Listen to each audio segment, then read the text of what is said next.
주님께서 여러분과 함께 또한 사제의 영과 함께 루카가 전한 거룩한 복음입니다. 주님 영광 받으소서.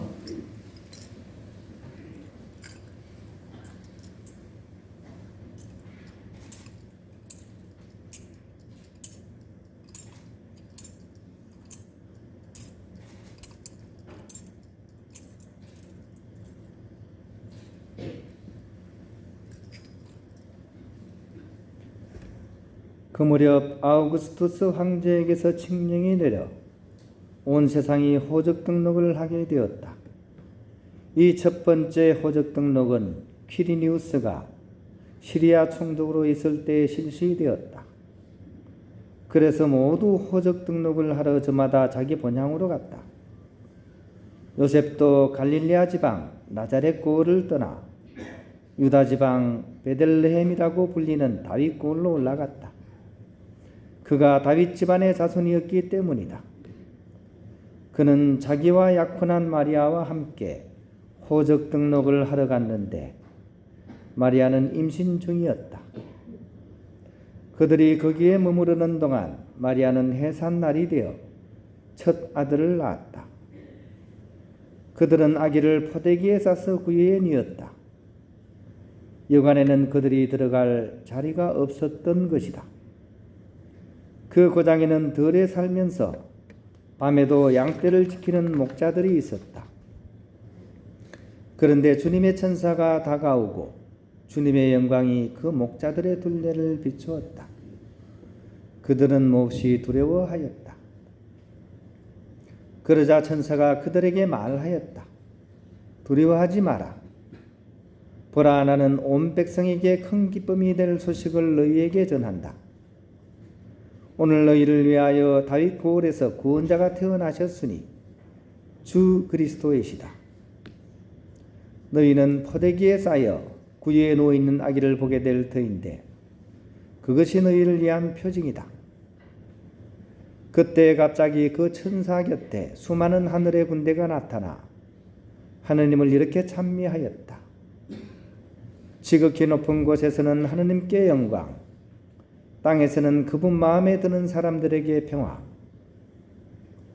주님의 말씀입니다. 그리스도님 찬미합니다. 네, 성탄 축하드립니다. 우리 좀 추워서 그런 것 같아요. 옆에 계신 분한테 좀 더 큰 소리로 한번 인사해 볼까요? 성탄 축하드립니다.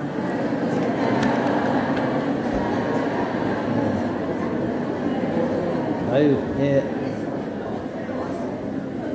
제 얼굴 한번 보세요. 그죠? 인사 한번 하고 나니까 훨씬 더 기쁨이 넘치는 것 같아요. 그죠?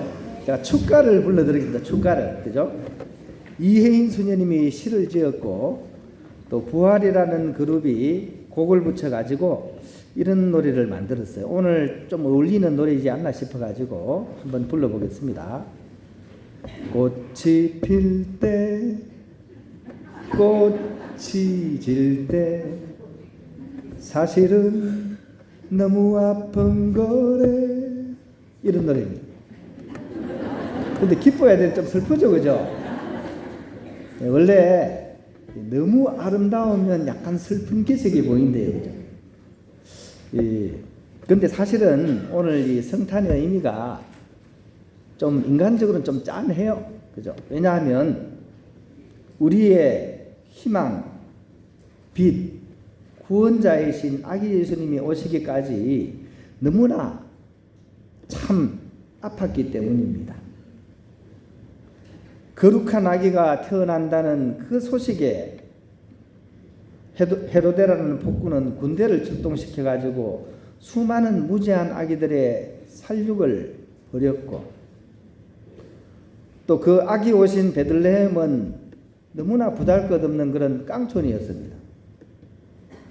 그리고 마구간은 또 얼마나 누추했습니까? 그리고 거기 놓여져 있는 말구유는 또 얼마나 의의가 없는 자리였습니까? 더럽고 냄새나고 하찮은 구유는 바로 여물통이죠, 그죠? 말먹이, 소먹이 여물통입니다. 하지만 바로 여기에서 모든 일이 다 이루어졌습니다. 가장 아름다운 하느님이시고 인간이신 분이 꽃을 피우심으로써 바로 이곳이 가장 거룩한 곳으로 탈바꿈을 한 것이기 때문입니다. 그래서 슬프도록 아름다운 것입니다. 이제는 이 신비가 우리에게 이루어져야 할 그런 순간인 것 같습니다. 우리 마음 안에도, 각자의 마음 안에도 이 구유와 같은 장소가 있습니다. 죄로 더러워지고 얼룩져서 그 누구에게도 보여주기 싫었던 곳, 나만 그런 것은 또 너무 속상해서 너도 그렇고 그도 그렇고, 결국 바벨탑을 세우듯이 힘이 세어 보이는 그 사람을 우뚝 세워놓고 그 그늘 아래에서 우리는 안전하고 안온한 줄 알았습니다. 하지만 결국 그 거짓의 바벨탑은 스스로 무너져 버렸습니다. 저는 이 비상계엄을 통해서 만국의 나라로 떨어지고 있는 이 나라를 지켜낼 것입니다 라는 선언과 함께 헤로데 폭군이 군대를 출동시켜서 무지한 아이들을 살해하듯이 국민의 대표를 밀어버리려고 했었습니다. 이 안에 바로 우리의 모습이 들어가 있습니다. 그러나 고작 150분이었습니다. 예고에 없던 눈발이 날리는 바람에 헬기 출동이 지연되었고, 그 바람에 시민들이 국회로 달려가고 국회의원들은 담장을 넘을 수 있었습니다. 독재를 위한 내란을 실행한 똥별들은 비겁했지만 중간 지휘관들과 병사들은 신중하고도 이성적이었습니다. 시민들이 밀면 군인들은 슬며시 밀려주었습니다. 국회 의결에 따라 이제 비상계엄 선포는 무효입니다. 땅. 이 안에 또한 우리의 모습이 들어가 있습니다. 바로 이 삶의 자리에서 2024년 성탄은 우리에게 다가오고 있는 것입니다. 어두움이 빛을 덮으려고 했으나 그 빛은 손끝 하나 다치지 않았습니다. 노벨상을 받은 한강 작가의 말이 맞았던 것입니다. 세상은 왜 이토록 폭력적이고 고통스러운가?